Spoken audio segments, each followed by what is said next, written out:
गुरु महेश्वर शिव के चरणों में मेरा प्रणाम है। इस कालखंड के प्रथम शिव के शिष्य और हम सबों के परम आदरणीय वरेण्य गुरु भ्राता साहब श्री के चरणों में मेरा प्रणाम है। शक्ति स्वरूपा माँ नीलमानंद जी के चरणों में मेरा प्रणाम है।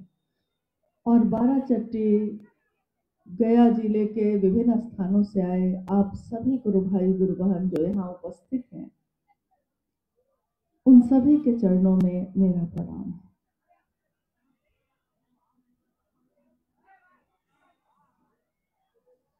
आज की ये शिव गुरु चर्चा जो सभी गुरु भाई गुरु बहनों ने मिलकर आयोजित की है, मेरे गुरु शिव सबके गुरु हो जाए, इस चाहत के साथ की है। इस चाहत को प्रणाम है, इस मनसा को प्रणाम है। और हम सबका सौभाग्य है कि हम सब भी इसमें शामिल हो पाए, सम्मिलित हो पाए हैं। आज के इस शिव गुरु महोत्सव के पीछे एक ही उद्देश्य है कि ये गया का जिला और इसके आसपास के सभी जिले जो बिहार राज्य में हैं, हर जगह के लोग आपस में आते और जाते रहे हैं। गया के इस स्थल को मोक्षदायिनी मुक्तिदायिनी कहा जाता है। बुद्ध को जहां सम्यक ज्ञान हुआ उसके स्थल से भी जाना जाता है और पूरी दुनिया में इस नाम से जाना जाता है कि यहाँ आने वाले लोग अपने पूर्वजों, अपने पितरों के मुक्ति और मोक्ष की प्रार्थना लेकर इस स्थल पे आते हैं और लौट जाते हैं। और इस स्थल पे, इस जिले में शिव के शिष्य साहब हरिनानंद जी का आगमन बहुत बार हुआ। महादेव की बात लेकर शिव को दिया, शिव को लिया। और माँ नीलमानंद जी के साथ भी ऐसा अक्सर हुआ कि वो इस रास्ते से गुजरे, रुके, महादेव की बात की। महादेव, शिव, शंकर, भोला, शिव के अनेक रूप पूरी दुनिया में प्रचलित है। अति प्राचीन समय से शिव की पूजा होती आई है, घर घर में होती है। एक शिव ही तो हैं जिनको हम बाबा कहते हैं। साहब ने कहा कि चंदा मामा सबके मामा हो गए और शिव घर घर के बाबा हो गए। लेकिन वो शिव घर घर के बाबा तो बन गए, लेकिन वही बाबा, वही शिव आदि गुरु भी हैं। ये शास्त्रों में लिखा है, किताबों में लिखा है। कुछ शिष्य भी हुए, लेकिन सामान्य जनमानस में ये बात व्याप्त नहीं हुई, लोगों तक पहुंची नहीं। शिव के जिन भी रूपों को प्रसिद्धि मिली, उन सभी रूपों में जगत के लोगों ने अपने लौकिक कामनाओं की पूर्ति तो कर ली। दानदाता स्वरूप से जुड़कर शिव का जो ईश्वर का रूप है, जिसमें शिव जो पुकारे, जो जल भी चढ़ा दे, जो दूध भी चढ़ा दे, जो अपने मन को भी पुकार के बोल दे, उसकी मनोकामना की पूर्ति करते आए हैं। तो ईश्वर के रूप में दानदाता स्वरूप उनका बहुत प्रसिद्ध हुआ। लेकिन शिव का जो ज्ञानदाता स्वरूप रहा, उससे जगत के लोग न तो उसको समझ पाए, न जान पाए, न कोई ऐसा आया आज तक जिसने लोगों को कहा हो कि आप भी उस शिव से ज्ञान की प्राप्ति कर सकते हैं। जब भी हम कहते हैं ज्ञान, तो सामान्यतः लोग समझते हैं कि बहुत बड़ी चीज कोई होगी। ज्ञान प्राप्त कर लिया, बहुत बड़ी चीज है कोई। क्योंकि आपकी नगरी में तो इस शब्द का प्रयोग बहुत बार होता है। दुनिया के लोग यहाँ आते हैं इसलिए क्योंकि गौतम बुद्ध जो भगवान बुद्ध हो गए, उनको सम्यक ज्ञान यहीं पे प्राप्त हुआ। साहब ने हमेशा इस शब्द की जो व्याख्या की कि सम्यक ज्ञान क्या होता है, क्या ये बहुत बड़ी चीज है? क्या किसी एक व्यक्ति को ही ये ज्ञान हो सकता है? और जिस तरह हम बड़े बड़े लोगों के, जो ऋषि मुनि हुए, संत हुए, या भगवान तक का दर्जा धरती ने जिनको दिया, उनके जीवन को देखते हैं, तो हम देखते हैं कि उनकी यात्रा शुरू हुई किसी और चीज से, लेकिन जीवन में एक घटना से उनके पूरे जीवन की यात्रा ही बदल गई। यानी वो धरती पे आए ही इसलिए थे। साहब के जीवन के बारे में भी जब हम सुनते हैं, तो हम सुनते हैं कि उनके घर में एक व्यक्ति आए जो तंत्र मंत्र के कुछ ज्ञाता थे, जिन्होंने सीख से एक खरीका को जमीन पे फेंका और वो खरीका सांप में बदल गया। सांप देखकर बालक हरिंद्रानंद जी घबरा गए और वो चीख पड़े और उन्होंने कहा, ये क्या है? उस व्यक्ति ने देखा कि ये घबरा गया बच्चा, तो उसने कहा, बउआ कुछ नहीं है, कुछ नहीं है। और फिर उन्होंने देखा कि सांप खरीका बन गया। ये एक कहानी सी लगती है, ये घटना जो उनके जीवन में हुई, लेकिन हम लोगों ने देखा नहीं इसको। हम लोगों को जो उन्होंने बताया हमने सुना, और यही बात हम दूसरों से भी कहते हैं। लेकिन उसके साथ उन्होंने ये भी कहा कि ये घटना देखने के बाद मेरा मन अब जो कभी कभी सोचता रहता था इस बात को कि जीवन में लोग आते हैं तो कहाँ चले जाते हैं, फूल जो खिलते हैं क्यों मुरझा जाते हैं, जब सूरज निकलता है तो रोशनी होती है, सूरज है, डूब जाता है तो अंधेरा क्यों होता है। अक्सर मेरा मन, साहब कहते कि मेरा मन ये प्रश्न करता, ये जिज्ञासा होती मेरे मन में। लेकिन ये घटना जब हुई तब मेरे मन में एक जिज्ञासा और पैदा हुई कि ये चमत्कार कैसे होता है, ये तो जादू जैसा है।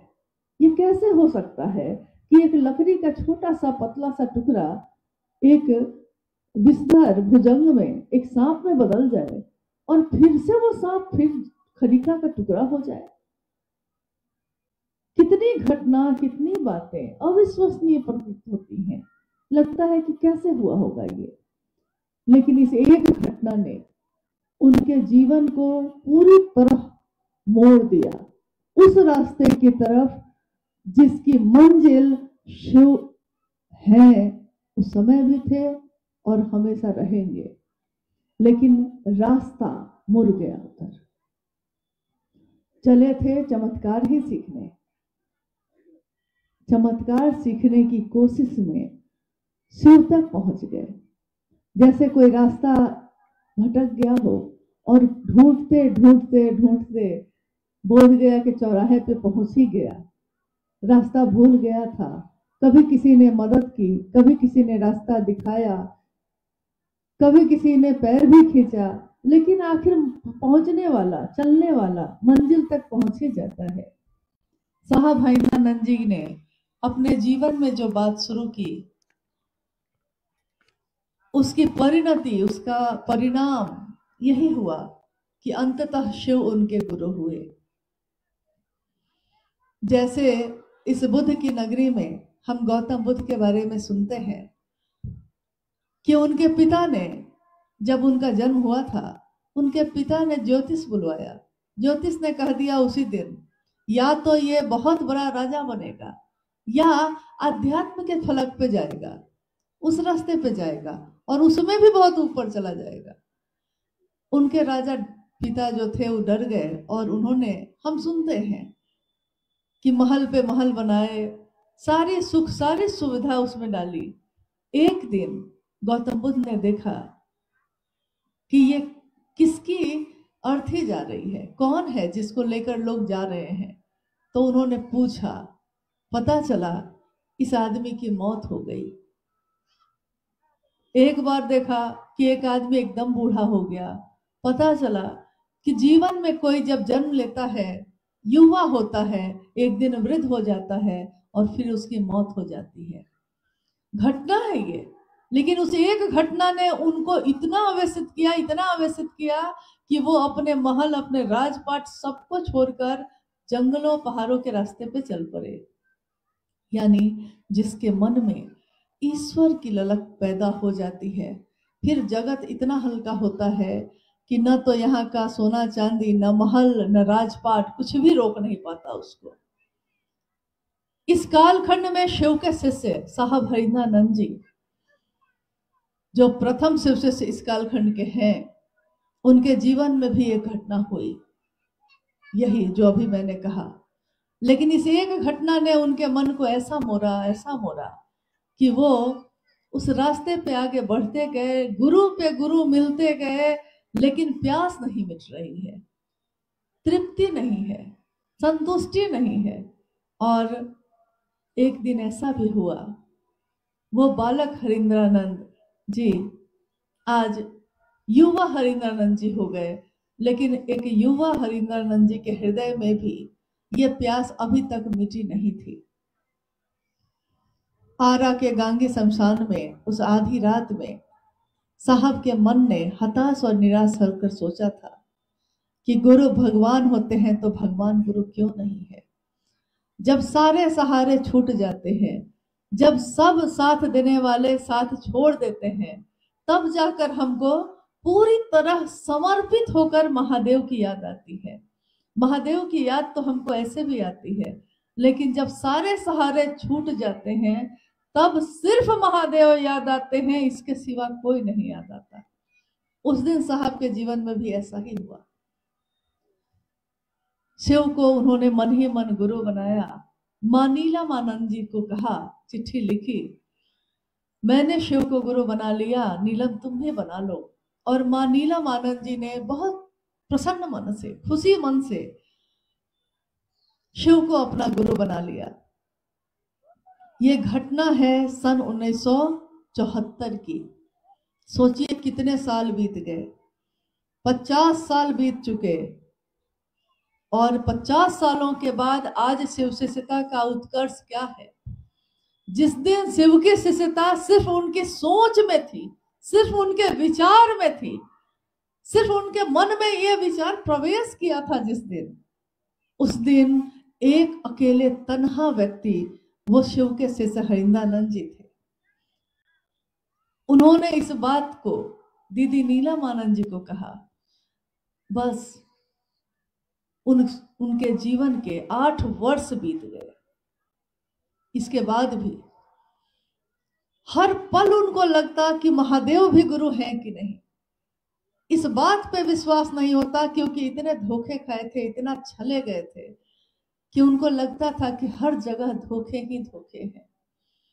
अगर आपको कोई गुरु भाई बन के ठग ले, कोई गुरु बहन बन के छल कर ले, उसके बाद कोई भी आएगा तो आपको लगेगा कि कहीं ये भी तो मुझको नहीं ठगेगा। ऐसा होता है ना। उस दिन साहब के साथ भी ऐसा ही हुआ। गुरु के रूप में लोगों ने उनके साथ कितने धोखे किए। कहा कि ईश्वर से मिला दूंगा, कहा कि ये सिखा दूंगा, लेकिन कुछ भी हासिल नहीं हुआ था। जिस दिन उन्होंने शिव को गुरु बना लिया और दीदी नीलमानंद जी को कहा, उस दिन के बाद से उनके जीवन में ये विचार और गहरा होता चला गया। ध्यान दीजिएगा इस बात पे कि विचार गहरा होता गया है, लेकिन विश्वास नहीं। अविश्वास में उन्होंने शिव को गुरु बनाया था। उनको कोई विश्वास नहीं था महादेव पे। वो हमेशा ये कहते कि मैंने तो सोचा था कि ये भी तो शरीर में नहीं है, यहाँ भी धोखा ही होगा। अविश्वास में, श्रद्धा भी नहीं थी।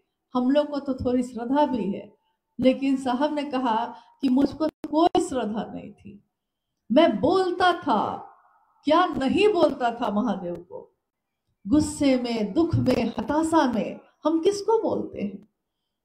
वही जिसको हम बोल सकते हैं, या जो मेरा इतना अपना है कि हमको पता है कि उसको हम कुछ भी बोलेंगे वो मुझको छोड़ेगा नहीं, हम उसी को बोल पाते हैं। सबको कहाँ बोलते हैं। साहब ने कहा कि मैंने महादेव को भी क्या नहीं कहा। कभी उनकी तस्वीर रख देता आंगन में, कभी रोता, कभी कुछ कहता, लेकिन महादेव ने मुझको क्या दिया? अविश्वास, अश्रद्धा, संशय ही संशय। लेकिन जब मैंने शिव को अपना बनाया, बस विचार सोचा था, अब कहीं दूसरी जगह नहीं जाएंगे, महादेव के पास आ गए तो महादेव के पास ही रहेंगे, अब दूसरा कोई नहीं होगा। ये बहुत बड़ी बात होती है, ये संभव नहीं होता सबके लिए। बात इतनी बड़ी है कि तुम नहीं तो कोई दूसरा नहीं। हमारे आपके साथ ऐसा बहुत कम हो पाता है। अभी जैसा भाई सोमेंद्र जी अपनी चर्चा में कह रहे थे तो मैं सुन रही थी, जब तकलीफ होती है तो थोड़ा आवेश पैदा हो ही जाता है। जिसने साहब और दीदी के कष्ट को, परेशानी को, पीड़ा को नजदीक से देखा हो, उन सभी गुरु भाई गुरु बहनों के लिए यह बर्दाश्त करना बड़ा मुश्किल है कि कोई शिव की शिष्यता में आज सवाल उठाता है, साहब की तस्वीर क्यों, दीदी की तस्वीर क्यों, महादेव की तस्वीर क्यों। बात तस्वीर की नहीं है, बात संवेदनशीलता की होती है। जो मेरा है वो मेरे मन में तो है ही, लेकिन उसको मेरी नजर भी देखना चाहती है, और उसको देखने के बाद फिर किसी को नहीं देखना चाहती। दिखते बहुत लोग हैं, लेकिन जिसका दर्शन कर लिया है, जिसको देख लिया है, फिर आंखों में किसी और की प्यास नहीं है, किसी और की चाहत नहीं है। बस उन्होंने जो कहा है उसको दोहराते रहते हैं, सुनते रहते हैं, बोलते रहते हैं हम लोग, तो मन को एक संतुष्टि मिलती है। लगता है कि उनकी बातों से मेरा मन शिव की तरफ चल रहा है। जगत की चीजें खींचती हैं और महादेव का आवेश हमको महादेव के तरफ खींचता है। साहब हरिंद्रानंद जी, मां नीलमानंद, यह सिर्फ किसी व्यक्ति का नाम नहीं है, ये उनका नाम है, ये उनकी बात है, जिन्होंने एक एक व्यक्ति के लिए ये संदेश दिया कि हर व्यक्ति परमात्मा पथ का पथिक हो सकता है। आज तक किसी ने ये नहीं कहा लोगों को कि हर व्यक्ति हो सकता है। लोगों ने कहा कि तुम हो सकते हो। अलग अलग जाति, अलग अलग धर्म, अलग अलग वर्ण, भाषा, क्षेत्र, इसके अनुसार बंटवारा रहा। लेकिन जब शिव की तरफ से साहब ने दुनिया के लोगों से बात करनी शुरू की तो उन्होंने कहा, शिव जगत के गुरु हैं, जगत का एक एक व्यक्ति शिव का शिष्य हो सकता है। इसके लिए हर व्यक्ति उस पथ का पथिक होने की योग्यता रखता है। आइए सब मिलके चलते हैं, कोई नहीं छूटे, कोई नहीं टूटे। सबकी बात उन्होंने की, सबकी बात। क्या सबके सब उनको प्यार करते थे? नहीं। कितने लोगों ने तो विश्वास भी नहीं किया, कितने लोगों ने तो साथ चलकर साथ छोड़ा भी, कितने लोगों ने साथ भी दिया। लेकिन साहब कहते हैं कि मैं अवरोधों को ही आरोहण बनाता चला गया। गया में कितनी पहाड़ है, पहाड़ है, जगह जगह पे है। कितने पहाड़ हैं, पहाड़ पे पेड़ भी नहीं दिखते। कल ही गुरु भाई लोग कह रहे थे, हंस रहे थे सबको साहब की बात को याद करके, कि हंस रहे हैं कि साहब क्या बोलते रहे हमेशा कि गया बिना पहाड़ तो है लेकिन बिना पेड़ का है। तो खैर ये तो अक्सर वो हंसी में, प्रेम में, स्नेह में बोलते रहे। लेकिन उन्होंने कहा कि चलने वाला जो चलना चाहता है वो अवरोधों को आरोहण बना लेता है। इसका अर्थ होता है कि पहाड़ है, पेड़ भी नहीं उस पे, लेकिन नुकीली चट्टानों पे भी पांव रख रख के चलने वाला इस पहाड़ को पार करके उस पार उतर जाता है। और जो नहीं चलना चाहता उसके लिए फूल भी बिछा कर रखिए, तो जो नहीं चलना चाहता वो नहीं ही चलता है। जैसा एक बहुत ज्वलंत उदाहरण है, आप ही के जिले का है, गया जिले में कुछ वर्ष पहले अखबार में, समाचार में एक व्यक्ति का नाम खूब गूंज रहा था और पता चला कि भाई उनको भारत सरकार की तरफ से पुरस्कार और पदक ये सब दिए गए। गया जिले के हैं। अचानक से ये नाम सामने आया। उस समय नाम यह था दशरथ मांझी, जिनको माउंट मैन के नाम से पुकारा गया। गया जिले के कहानी जो हमने पढ़ी और समाचार में देखी,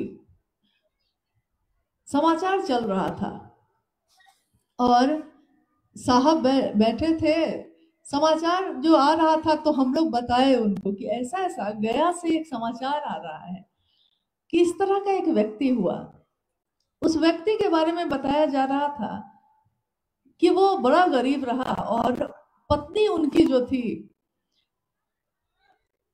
बीमार हो गई, डॉक्टर दवा भी नहीं मिली, पहाड़ से होकर जाने का कोई रास्ता नहीं था, घूम के जाने में 55 किलोमीटर का रास्ता था, लंबा था, न डॉक्टर मिल पाया न दवा मिल पाई, पत्नी की मौत हो गई। पहाड़ के दर्रे में वो गिर गई थी, मौत हो गई। दशरथ मांझी उस समय धनबाद में एक कोयला खदान में काम कर रहे थे, लौटे। उस एक अकेले व्यक्ति ने, गरीब है, कुछ नहीं है, छेनी और हथौड़ी, एक छेनी और एक हथौड़ी थी साथ में, लेकर आए। और इस दुख ने, एक तरफ पत्नी को जो प्रेम करता था उस पीड़ा से गुजर रहा था, लेकिन इस दुख ने उसके अंदर क्या आह्लाद पैदा किया कि मेरी जो पत्नी थी उसके साथ तो जो हुआ सो हुआ, लेकिन आगे किसी के साथ ऐसा ना हो, इसके लिए एक व्यक्ति ने एक संकल्प लिया। छेनी और हथौड़ी था और सामने था पहाड़, लेकिन जब पहाड़ पे मारना शुरू किया ना छेनी और हथौड़ी से, अब बताइए अगर आप किसी ऐसे व्यक्ति को और मामूली छेनी और हथौड़ी लेकर तो चला, या तो उसका मजाक उड़ाएंगे, लेकिन कुछ ऐसे लोग भी होंगे जिसको लगेगा कि चलो कम से कम भोजन भी करा देते हैं, पानी ही पिला देते हैं, इसने काम तो बहुत बड़ा ठान लिया है, लेकिन शायद मेरी थोड़ी सी मदद से इसको कुछ राहत हो जाए। तो दशरथ मांझी के आत्मकथा में लिखा है कि उस छेनी और हथौड़ी के प्रहार से पहाड़ को तोड़ना जो शुरू किया उसने, तो पहाड़ टूटता ही चला गया और तोड़ते तोड़ते पूरे पहाड़ के बीच में रास्ता उन्होंने यहां से वहां तक बना दिया। वजीरगंज से क्या एक जगह है, वहां जाने का वो रास्ता है, 55 किलोमीटर का रास्ता 15 किलोमीटर में अब आप तय कर सकते हैं। कहीं घूम के जाने की जरूरत नहीं है, किसी नुकीले पहाड़ पे चढ़ने की जरूरत नहीं है, सीधे सीधे रास्ता है, जाइए और पहुंच जाइए। अब आप कहिएगा कि जिस आदमी ने ये रास्ता बनाया, उस रास्ते तो सारे लोग गुजरे, लेकिन कोई उसका नाम नहीं ले, तो बताइए क्या ये हो सकता है?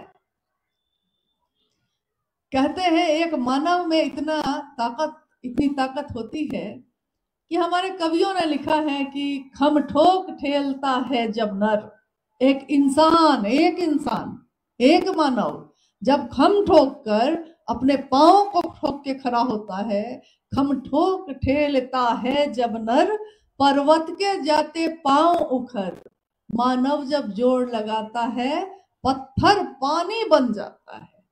उस दिन ये हुआ, आध्यात्म के रास्ते पे कोई रास्ता नहीं था, मंजिल थी महादेव सामने।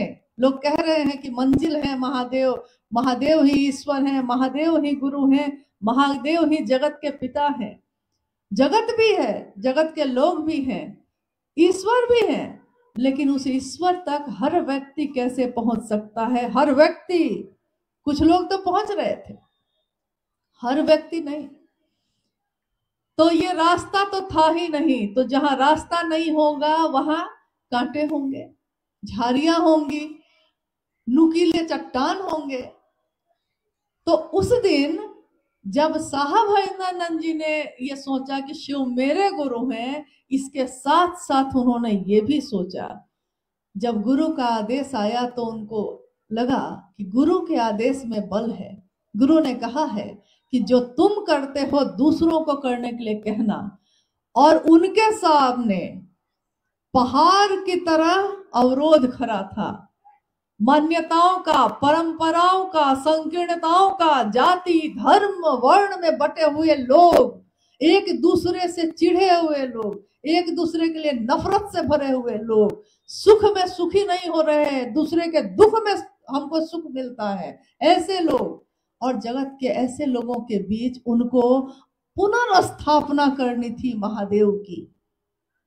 महादेव की स्थापना थी जगत में, लेकिन साहब हरिंद्रानंद जी ने उसी शिव की फिर से स्थापना की, जिस शिव को हम आप भूल बैठे थे, जिस शिव की याद भी हमको नहीं आती थी। तब याद आती थी जब कष्ट होता, जब दुख होता, जब पीड़ा होती। लेकिन साहब हरिंद्रानंद जी ने दुनिया के लोगों को ये बताया कि जब पीड़ा होती है आपके जीवन में, अरे उस पीड़ा से, उस दुख से वो महादेव ही तो निकाल सकते हैं। तो जब पीड़ा होती है उसी समय महादेव को छोड़ देते हैं आप। जब सबसे ज्यादा जरूरत है उसी समय कहते हैं कि चलिए महादेव से भी कुछ नहीं मिला, चलिए अब किसी और को पकड़ते हैं। हम अपना बेटा नहीं बदलते, हम अपना पति नहीं बदलते, हम अपना घर नहीं बदलते, हम इतनी छोटी सी जमीन अपनी नहीं बदलते, लेकिन हमने तो भगवान बदल लिया। महादेव को माना था शिव मेरे गुरु हैं, और गुरु बदल लिया, ईश्वर बदल लिया, लोगों ने भगवान बदल लिए, लोगों ने धर्म बदल लिए। लेकिन साहब हरिंद्रानंद जी ने ऐसा नहीं किया। उन्होंने कहा कि महादेव मेरे हैं तो मेरे हैं, अब जिए चाहे मरेंगे लेकिन रहेंगे अगली कतारों में। ये साहब के शब्द है कि जिए चाहे रहे अगली कतारों में। शिव के शिष्य चाहे आप जिएंगे कि मरेंगे तो महादेव जानेंगे, लेकिन हम रहेंगे तो अगली ही कतार में। कितनी पंक्तियों को उन्होंने दोहराया। जब जब लोगों के पास गए महादेव की बात लेकर, कहीं ठोकर मिली, कहीं ताना मिला, कहीं पीड़ा मिली, कहीं प्रेम मिला। कुछ लोगों ने तो ठुकराया भी, हंसी भी उड़ाया। बहुत लोगों ने कहा कि विक्षिप्त हो गया है ये, महादेव महादेव कहता है। घर के लोग, बाहर के लोग, सबकी नजर में उस दिन साहब हरिंद्रानंद जी का जीवन बिल्कुल बेकार सा नजर आ रहा था। दुनिया के लोगों को लगता था कि ये तो अब कुछ नहीं, जिसने महादेव महादेव कर लिया अब ये कुछ और नहीं कर सकेगा। लेकिन उन्होंने दिखाया अपने आचरण से, अपनी बोली से, अपने जीवन से दिखाया कि जो महादेव महादेव करता है वो अपने जीवन को, अपने घर को, अपने परिवार को भी उतना ही सुंदर रखता है जितना सुंदर वो अपने महादेव की बात करता है। संतुलन, अर्धनारीश्वर की तरह शिव संतुलन दिखाते हैं, पुरुष और स्त्री का, समाज का, जगत का। इस जगत में रहते हुए, सारा भोग भोगते हुए, लेकिन उस भोग से भुक्त नहीं होते हुए साहब हरिंद्रानंद जी ने ये आचरण प्रस्तुत किया कि शिव के शिष्य कैसे होते हैं। हम लोगों ने उनको देखा, उनको सुना, उनको जाना। अब बताइए कि अब अगर कोई कहेगा कि तुम बदल जाओ, ये संभव नहीं है। कितनी मुश्किल से तो महादेव मिले, ये रास्ता मिला। अब कहाँ, अब तो चल पड़े सारे के सारे लोग, हम चले गुरु राह में, सोचना अब क्या। अब तो गुरु की राह में सब कोई चल रहे हैं, चलते रहेंगे। मंजिल की जुस्तजू में ये कारवां चलता रहेगा। मंजिल पे पहुंचेंगे, फिर महादेव कहेंगे फिर से जाओ सारे लोग जगत में, फिर मेरा नाम करो। सारे शिव के शिष्य फिर से आएंगे, फिर काम करेंगे, फिर जाएंगे। गुरु भेजते रहेंगे, गुरु बुलाते रहेंगे, और शिव के शिष्य इस धरा धाम पे अपने गुरु की महिमा का गान करते ही रहेंगे।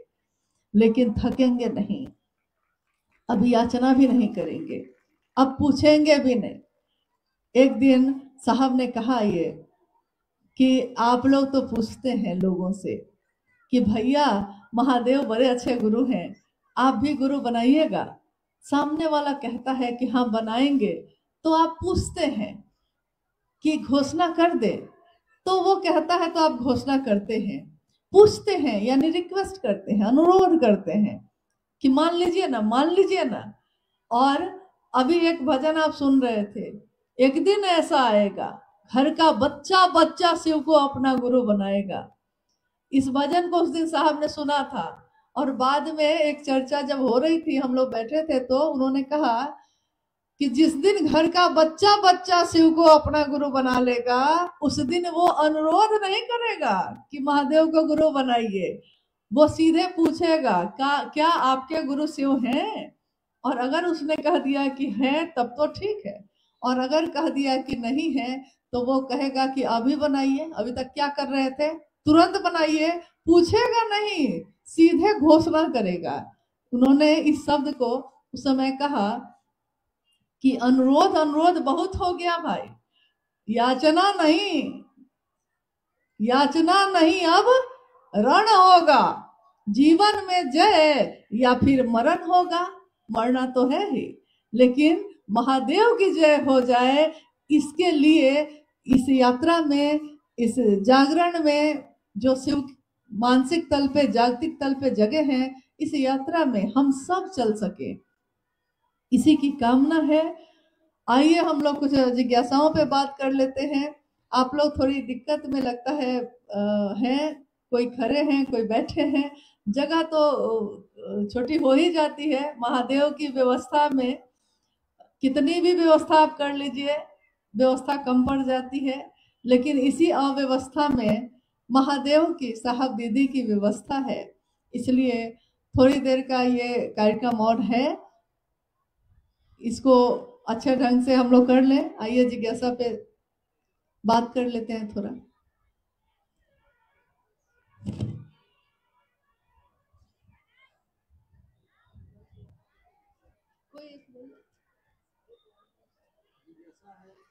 2 दिन पहले तक ठंड थी, सुना हमने, पूछा तो पता चला बहुत ठंड थी, बादल बादल कुहासा था। आज धूप है। अब बताइए 19 जनवरी को भी गया में गर्मी लग रही है। एक जिज्ञासा है कि धर्म और अध्यात्म में क्या संबंध है? आध्यात्मिक आह्लाद का अर्थ क्या होता है, इसे स्पष्ट करने की कृपा किया जाए।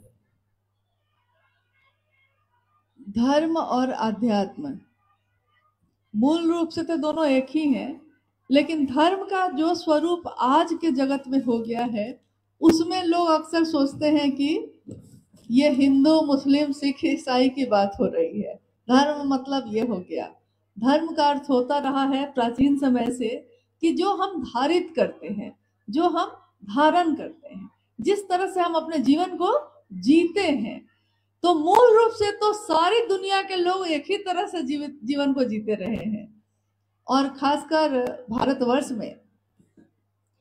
लेकिन आध्यात्म की बात जब हम करते हैं, तो आध्यात्म का अर्थ होता है खुद को जानना, स्वयं की खोज, आत्म दीपो भव, अपने आप को दिया बनाना, अपने अंदर की लौ को जलाना, और उसकी रोशनी ऐसी हो जो दूसरों को भी रोशन करे, जो दूसरों के जीवन में भी प्रकाश ले आए।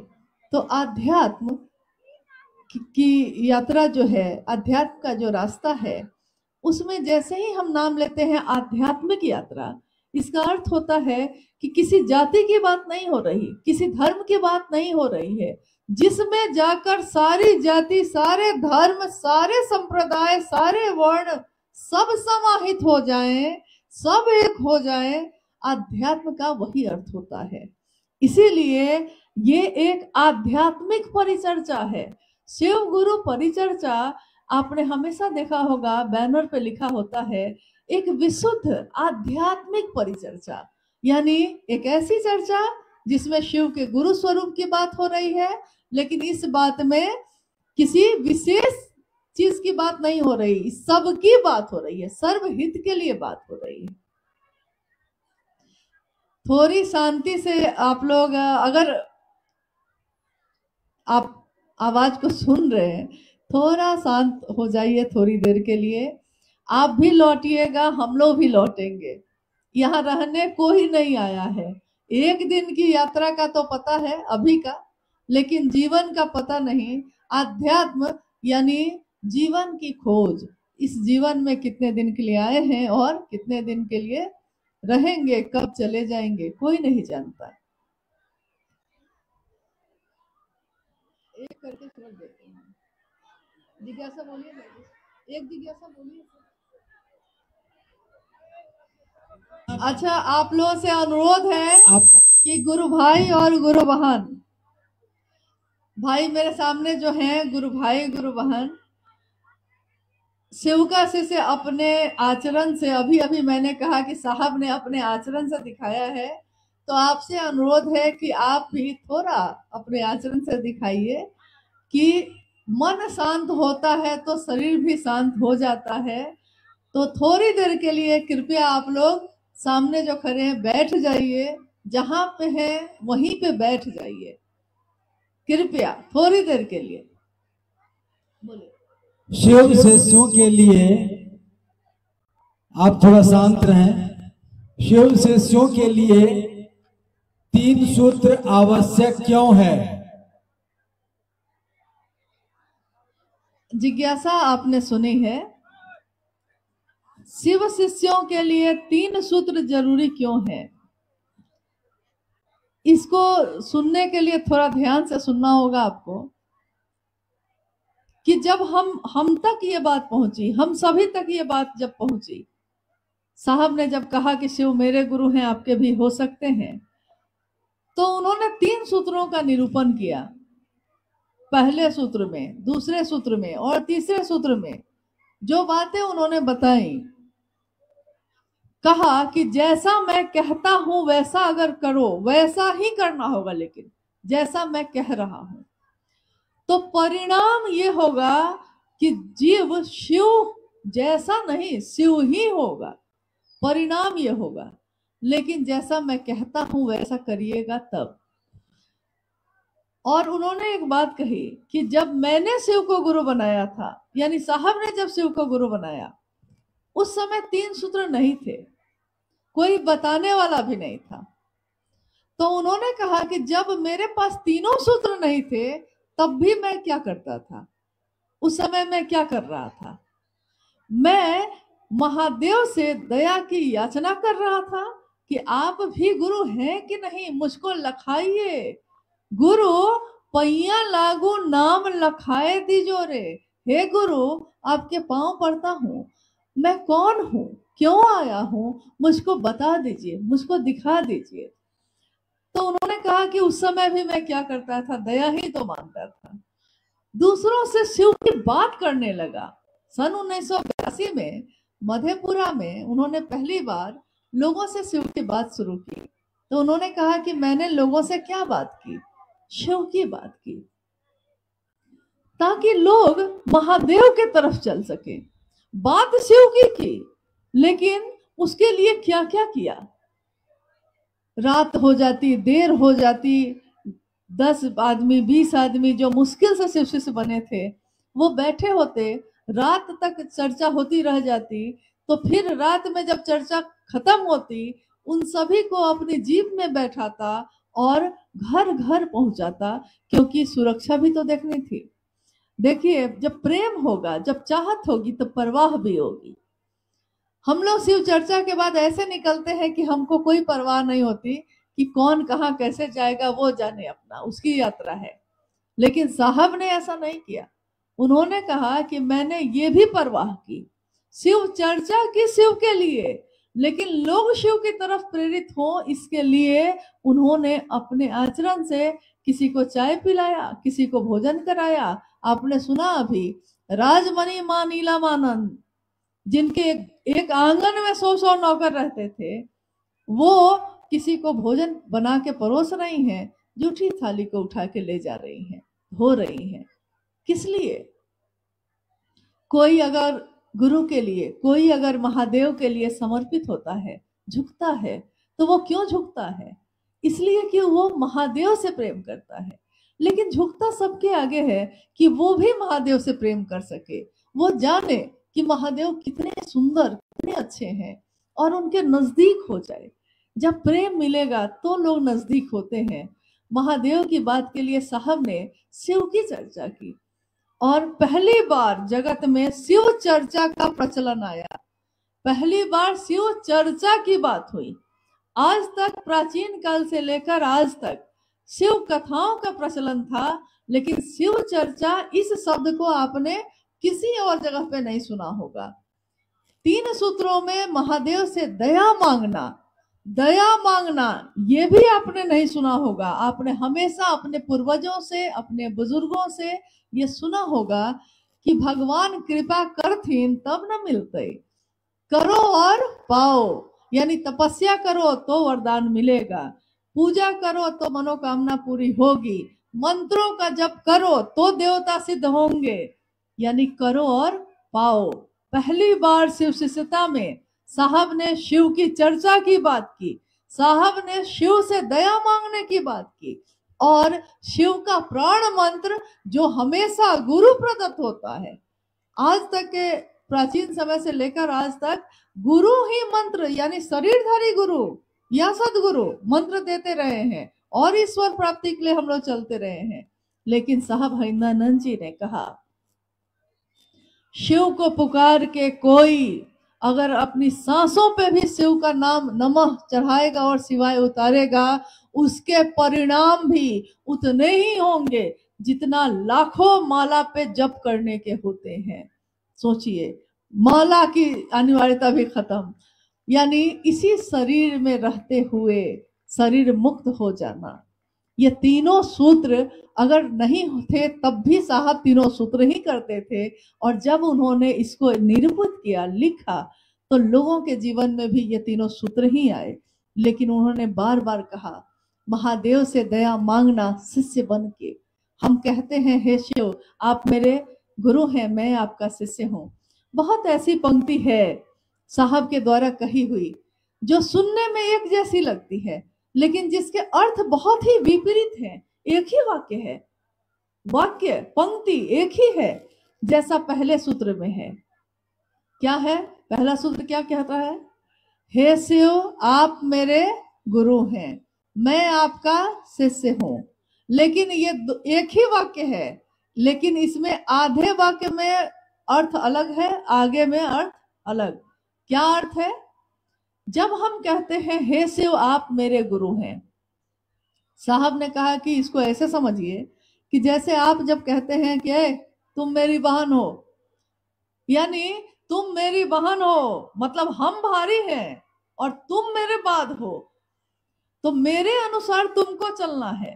लेकिन जैसे ही आप कहते हैं कि अरे तुम क्यों घबराती हो, मैं तुम्हारा भाई हूं, हे शिव आप मेरे गुरु हैं, मैं आपका शिष्य हूं, तो जैसे ही बोलते हैं कि मैं आपका शिष्य हूं, यानी हे शिव अब आप गुरु हैं और मैं आपके अनुसार चलने के लिए तैयार हूं। शिष्य वही जो गुरु आदेश अनुसार चले, गुरु के अनुशासन में रहे। अब गुरु का अनुशासन क्या है? एक स्कूल में चले जाइए तो गुरु का अनुशासन है कि 1 घंटी क्लास होगा, फिर 45 मिनट की कक्षा चलेगी, फिर घंटी बजेगी तो छुट्टी होगी, और नहीं तो फिर दूसरा क्लास चलेगा। तो अगर 45 मिनट की कक्षा चलनी है, क्लास चलना है, तो बच्चा को मन हो या ना हो, लेकिन क्लास में चला गया है तो उसको बैठना ही पड़ेगा। ये अनुशासन बना हुआ है स्कूल का। लेकिन आप उस स्कूल के परिधि में, उसके कैंपस में, उसके अहाते में चले गए तो आपको अब उसके अनुसार ही रहना होगा। तो जैसे ही हम कहते हैं कि मैं आपका शिष्य हूं, मुझ शिष्य पर दया कर दीजिए, यहाँ है दया। दया उसके लिए मांगा जाता है कि किया कुछ भी नहीं, करने आता कुछ भी नहीं है, लेकिन तब भी महादेव आपसे चाहिए। कुछ क्रिया न साधना, अयोग्य हूं अभिज्ञ हूं। कोई क्रिया नहीं जानता, कोई साधना नहीं जानता, अयोग्य हूं, किसी योग्य नहीं, अभिज्ञ हूं, कुछ भी जानता नहीं, लेकिन महादेव तब भी आप मुझ जैसे के भी गुरु हो जाइए और मैं आपका शिष्य हो जाऊं। मुझ शिष्य पर दया करके ये कर दीजिए, क्योंकि शिष्य तो बन रहा हूं, लेकिन मुझको आता होता कुछ नहीं है, कोई क्रिया नहीं आती, कोई साधना नहीं आता, कुछ नहीं आता, दया कर दीजिए। और महादेव दया करते हैं। दूसरा सूत्र भी यही कह रहा है। देखिए, दूसरे सूत्र में शिव की चर्चा का प्रचलन कभी पहले नहीं आया, पहली बार इसमें आया। तीसरे सूत्र में शिव को प्रणाम करने की विधा जो है, उसमें एक गुरुबहन जो उस समय उड़ीसा राज्य से आई थी, उन्होंने साहब से कहा कि साहब, मैंने सुना है कि माला पे एक माला जप करना चाहिए 24 घंटे में एक बार, और अजपा जप करना चाहिए, यानी सांस पे भी टुकड़े टुकड़े में करना चाहिए। तो एक माला अगर करते हैं तो कुछ लौकिक कष्ट कम होंगे, सब कुछ बताते हैं, लेकिन मैं तो इतनी गरीब हूं कि मेरे पास माला खरीदने का पैसा भी नहीं है। बड़ी मुश्किल से हम आज पहली बार यहाँ आए रांची उड़ीसा से, गुरुबानों ने भाड़ा दे दिया, उसी से चले आए। एक ही इच्छा थी कि आपसे मिले, लेकिन हम ये जानना चाहते हैं कि हम जो महादेव को प्रणाम करते हैं, तो मेरे पास पैसा है नहीं, माला खरीद नहीं सके, तो कंकर और पत्थर को 108 की संख्या में मैंने चुन लिया है, और उसी कंकर पत्थर को नमः शिवाय महादेव का जो ध्यान आता है कर लेते हैं, और एक एक पत्थर ऐसे हटाते जाते हैं और कहते हैं कि हाँ 108 हो गया। क्या ये सही है? क्या मेरा प्रणाम महादेव को जाता होगा? साहब ने कहा जाता है, क्योंकि महादेव तो हृदय की हुंडी स्वीकार करते हैं, महादेव तो भाव स्वीकार करते हैं। प्रणाम करने का भाव हो तो महादेव प्रणाम ग्रहण करते हैं। वहां कौन सी माला? हर सांस ही माला है। सांसों पे मैं अपनी ही सांस पे, सांसों की माला पे जप लूं मैं शिव का नाम, मैं उस शिव का नाम सांसों की माला पे जप लूं। इस सांसों की माला को पैसे से खरीदा नहीं जा सकता, ये महादेव की दया से ही जीवन मिला है। इस जीवन में जो खून दौड़ता है महादेव की दया है। मुंह से जो महादेव की बात होती है, ये कान जो महादेव की बात सुनते हैं, इसमें भी महादेव की ही दया है। और ये मन उस महादेव को प्रणाम कर ले, इसमें भी महादेव की दया ही है। उन्होंने एक उदाहरण दिया उस समय इन तीनों सूत्रों को समझने का। कहा कि मोबाइल है आपके पास, उस मोबाइल से आप सब कुछ कर सकते हैं, क्योंकि आज के जगत की बात है ना, तो प्राचीन समय का उदाहरण चलेगा नहीं, तो अभी वाला उदाहरण चलेगा। तो उन्होंने कहा कि हर हाथ में मोबाइल फोन है, उस मोबाइल फोन से आप फोटो भी खींच सकते हैं, आप वीडियो भी बना सकते हैं, आप उस पे से कोई चीज की खोज भी कर सकते हैं। आजकल बच्चे जो है सब पढ़ाई भी आजकल फोन पे ही करने लगे, यानी पढ़ाई भी कर सकते हैं। कैलकुलेटर भी अब नहीं रखते लोग, गुना जोड़ भी उसी पे कर लेते हैं। नहीं, एक मोबाइल, सारे काम उसमें कर सकते हैं आप। लेकिन उस मोबाइल में लगा हुआ है पासवर्ड, यानी ये मोबाइल खुलेगा कैसे, उस पे कोई ऊपर से पासवर्ड लगा हुआ है। तो उन्होंने कहा कि मोबाइल खुल जाएगा तो सारे काम आप कर सकते हैं, लेकिन अगर मोबाइल ही नहीं खुले तब क्या करिएगा? तो उन्होंने कहा कि महादेव मिल जाए तो किम न सिद्धते भूतले, लेकिन महादेव तक हम जैसे सब पहुंच सकें, इसके लिए शिव शिष्यता का पासवर्ड है महादेव से दया मांगना। महादेव से दया मांगिएगा तो उनकी चर्चा भी होगी और झुके भी रहिएगा, अहंकार नहीं होगा। और महादेव से दया मांगते रहिएगा तो नमः शिवाय करिएगा तो प्रणाम भी महादेव तक पहुंचेगा, क्योंकि प्रेम और समर्पण का रास्ता है ये। शिव से आया ज्ञान, आगमिक धारा जो धरती पे आई, ये प्रेम और समर्पण की विधा है। किसी के भी जीवन को देख लीजिए, वो चाहे शमशान साधना से चला हो किसी का जीवन या घर छोड़ने से चला हो, लेकिन अंततः प्रेम और समर्पण में जाकर ही वो समाहित होता है। यानी ये रास्ता झुकने का है, मखमल के जैसा मुलायम होने का है, अहंकार और अकर जैसा यहाँ कुछ भी नहीं। कोई शिव का शिष्य होगा तो वो महादेव से दया ही मांगेगा, उनकी बात ही करेगा, चुप रह ही नहीं सकेगा। क्योंकि आपके अंदर, अभी इन्होंने एक जिज्ञासा उसके साथ और पूछी कि आध्यात्मिक आह्लाद क्या होता है। साहब की पंक्तियों को याद करिए, उन्होंने कहा कि आध्यात्म में आई जो आह्लाद ने मेरे मन में अंतः प्रेरणा जगाई, मुझ में अंतः प्रेरणा जगाई कि शिव की बात मैं दूसरों से भी करूं। अंतः प्रेरणा, आध्यात्मिक आह्लाद, यानी जब मेरा मन महादेव से जुड़ेगा तो आपके अंदर खुद ही ये पैदा हो जाएगा। अब आपको कोई कहेगा चुप हो जाइए तो आप चुप रह ही नहीं सकते। 5 आदमी मिला नहीं कि घुमा फिरा के हम लोग महादेव की बात पे आ ही जाते हैं।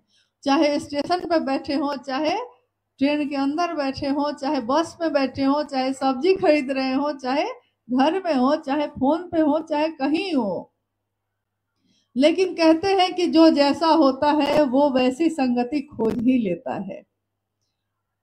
कोई अगर जुआ खेलता है तो वो कहाँ कहाँ होता है खोज ही लेता है। कोई अगर गलत व्यसन करता है तो कहाँ कहाँ मिलेगा खोज ही लेता है। कोई अगर शिव की बात करता है तो लोग, व्यक्ति खोज ही लेता है। महादेव की बात करने का रास्ता वो खोज ही लेता है, घुमाएगा बात बहुत सारी। कहाँ के रहने वाले हैं भैया, दीदी कहाँ से आ रही हैं, अरे खाइए ना थोड़ा सा, अरे मेरा घर तो यहीं पे है, रुकने का मन होगा तो रुक जाइएगा। जैसे कितनी बातें करता है, लेकिन उसके मन में मनसा उसी समय से रहती है कि कब इस शिव को गुरु बनाएगा, लेकिन बात वो बहुत घुमा घुमा के होता है। यानी आध्यात्मिक आह्लाद है ये, अंदर से आह्लाद, खुशी है, आनंद है, और ये आनंद शिव से जुड़ के होता है। और ये आनंद जब आता है तो आप चुप रह ही नहीं सकते हैं। आज पत्थर जैसा जीवन जीने वाले लोग भी शिव की बात कर रहे हैं। किसी ने कोई शास्त्र नहीं पढ़ा है, किसी ने किसी और की बात नहीं सुनी, उसने बस साहब की बात सुनी है। शायद बहुत लोगों ने साहब का दर्शन भी सशरीर नहीं किया होगा, लेकिन उनकी बात में ताकत है, उनकी सोच में ताकत है। और सही कहा भाई सुमेंद्र जी ने कि अगर महादेव साहब दीदी को पकड़े रह गए तो मंजिल तक तो पहुंच ही जाएंगे, क्योंकि इनको छोड़ा तो फिर बड़ी मुश्किल है। क्योंकि सब कहते हैं कि साहब ने कहा मुझको न पकड़ना, लेकिन साहब ने यह भी कहा कि मील का पत्थर हूं मैं, हर जगह पे मैं ही बताऊंगा, जहां से शुरू किया है यात्रा वहां भी मैं ही हूं, और जब जीरो पे जाइएगा ना तो मील का पत्थर वहां भी ये बताएगा कि मंजिल पे पहुंच गए, अब आपकी यात्रा पूरी हुई। तो कहाँ कहाँ छोड़िएगा उनको, हर जगह तो वही है। कहते हैं कि मुझे तुम मिल गए हमदम, सहारा हो तो ऐसा हो, जिधर देखूं उधर तुम हो, नजारा हो तो ऐसा हो। हर जगह शिव सिस्ता में महादेव के रास्ते में साहब दीदी का दर्शन होता ही रहा है, होता ही रहेगा। अब दुनिया में लोग की मनसा अलग अलग है, सबकी अपनी अपनी चाहत है, अपनी अपनी मनोकामना है। कोई चाहता है लोग उसको जाने, कोई चाहता है लोग उसको जाने, लेकिन सबसे सुंदर जो है, लोग महादेव की दया हो कि लोग सिर्फ उसको जाने और किसी को न जाने। क्योंकि किसी और को जानने में बड़ा खतरा है भाई, तो थोड़ा सावधान होइए, सजग होइए। आपके अंदर खुद विवेक है, आप अपनी आंखों से देखिए, अपने मन से सोचिए और पैमाना तय कर लीजिए कि हाँ, जिसकी बात सुनने आप जा रहे हैं ठीक है, शिव की चर्चा ही है, लेकिन क्या वो अच्छी मनसा से बोल रहा है, कर रहा है तो एकदम जाइए, क्यों नहीं जाइएगा। हर जगह के लोग आएंगे। ये गया की नगरी तो इंटरनेशनल है ना, तो हमारे महादेव भी तो इंटरनेशनल है, जगत गुरु शिव है। तो जगत गुरु शिव की बात करने वाली ये जगह, यहाँ हर जगह के लोग आएंगे, अपनी अपनी बात कहेंगे। लेकिन आप सभी से अनुरोध यही है कि मिला लीजिए, साहब की बात से मिल रही है बात तो सुन लीजिए, साहब की बात से बात नहीं मिल रही है तो उठ के चले जाइए, कहीं और महादेव की बात कर लीजिएगा। देखिए, पीड़ा है हमारे जीवन में, दुख है, कष्ट है, परेशानी है, बहुत सारी चीजें हैं, लेकिन साहब की पंक्तियों को याद करिए। उन्होंने कहा कि पीड़ा के क्षणों में शिव की दया त्वरित हो जाती है। स्वकर्मों से आई आपदा, व्यथा और मन पे पड़े आघातों का जो घाव है वो तिरोहित हो जाता है। शायद सबके साथ ऐसा ही होता है। किनके साथ? साहब ने कहा शायद सबके साथ ऐसा ही होता है जो जिनके प्रिय शिव हैं या जो शिव के प्रिय हैं। जिनके प्रिय शिव हैं, आज मेरे प्रिय शिव हैं, लेकिन हो सकता है मेरे जीवन में कुछ ऐसी घटना हो कि मेरी प्रियता बदल जाए। कल जो कहते थे कि साहब आप ही मेरा जीवन है, माँ आप ही मेरा जीवन है, आज उनकी प्रियता बदल गई। आज उनकी तस्वीर भी आपको गंवारा नहीं है, आज आपकी प्रियता बदल गई। लेकिन जो शिव के प्रिय हैं उनकी प्रियता नहीं बदलेगी, उनकी प्रियता बनी रहेगी। तो दया मांगिए उस महादेव से कि शिव के प्रिय बने रहें। इतना महादेव महादेव महादेव करिए कि महादेव भी ढूंढे कौन है दीवाना, वो कौन है मेरा प्रिय।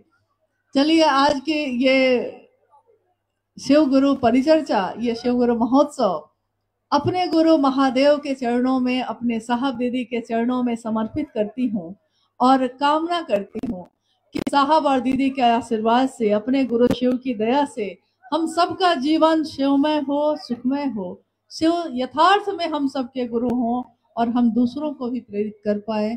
आप सभी के चरणों में मेरा प्रणाम है। बहुत सारे नामों की घोषणा आई है मंच पे, बहुत सारे गुरु भाई गुरुवान हैं जिनके नाम की घोषणा के लिए मंच पे, गुरु मंच पे आया है। घोषणा है सामूहिक कि जिन लोगों ने भी अपने नाम की घोषणा के लिए नाम अपना दिया है, उन सभी गुरु भाई गुरु बहनों का नाम शिव के अंतरिक्ष साम्राज्य में प्रेषित किया जाता है। शिव अपने अंतरिक्ष साम्राज्य में कृपया दर्ज करें, जागा जागा महादेव।